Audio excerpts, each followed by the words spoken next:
विंध्य कल्पना में आपका स्वागत है। मित्रों, अभी हम पहुंच रहे हैं गीता श्लोक 29 अध्याय 2, जिसे गीता सार भी कहा जाता है। आइए चलते हैं श्लोक 29 पर। आश्चर्यवत् पश्यति कश्चिदेन माश्चर्यवद्वदति तथैव चान्यः आश्चर्यवच्चैनमन्यः शृणोति श्रुत्वाप्येनं वेद न चैव कश्चित्। कुछ संस्कृत शब्दों के अर्थ। आश्चर्यवत यानी आश्चर्य की तरह, पश्यत यानी देखता है, कश्चित यानी कोई, एनम यानी इस आत्मा, आश्चर्यवत यानी आश्चर्य की तरह, वदत यानी कहता है, अन्य यानी दूसरा, शृणोति यानी सुनता है, श्रुत्वा यानी सुनकर, वेद यानी जानता है, एव यानी निश्चय ही, कश्चित यानी कोई। अर्थात कोई आत्मा को आश्चर्य से देखता है, कोई इसे आश्चर्य की तरह बताता है तथा कोई इसे आश्चर्य की तरह सुनता है, किंतु कोई इसके विषय में सुनकर भी कुछ नहीं समझ पाते।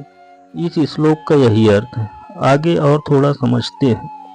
विशाल पशु, विशाल वट वृक्ष तथा 1 इंच स्थान में लाखों करोड़ों की संख्या में उपस्थित सूक्ष्म कीटाणुओं के भीतर अणु आत्मा की उपस्थिति निश्चित रूप से आश्चर्यजनक है।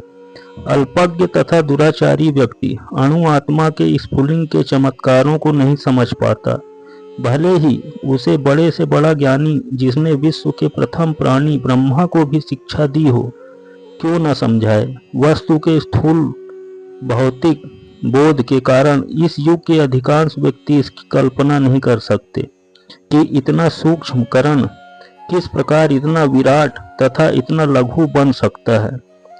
अतः लोग आत्मा को उसकी संरचना या उसके विवरण के आधार पर ही आश्चर्य से देखते हैं।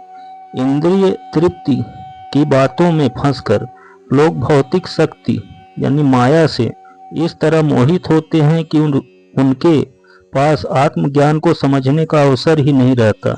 यद्यपि यह तथ्य है कि आत्मज्ञान के बिना सारे कार्यों का दुष्परिणाम जीवन संघर्ष में पराजय के रूप में होता है, संभवतः उन्हें इसका कोई अनुमान नहीं होता कि मनुष्य को आत्मा के विषय में चिंतन करना चाहिए और दुखों का हल खोज निकालना चाहिए।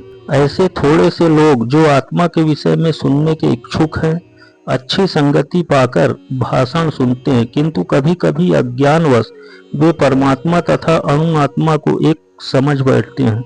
ऐसा व्यक्ति खोज पाना कठिन है जो परमात्मा अणु आत्मा उनके पृथक पृथक कार्यों तथा संबंधों एवं अन्य विस्तारों की सही ढंग से समझ सके। इससे अधिक कठिन है ऐसा व्यक्ति खोज पाना जिसने आत्मा के ज्ञान से पूरा लाभ उठाया हो और जो सभी पक्षों से आत्मा की स्थिति का सही निर्धारण कर सके।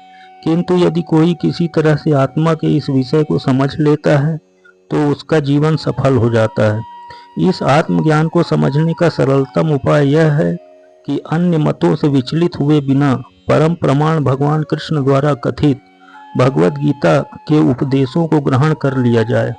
किंतु इसके लिए भी इस जन्म में या पिछले जन्मों में प्रचुर तपस्या की आवश्यकता होती है, तभी कृष्ण को श्री भगवान के रूप में स्वीकार किया जा सकता है। पर कृष्ण को इस रूप में जानना शुद्ध भक्तों की अहेतुकी कृपा से ही होता है, अन्य किसी उपाय से नहीं।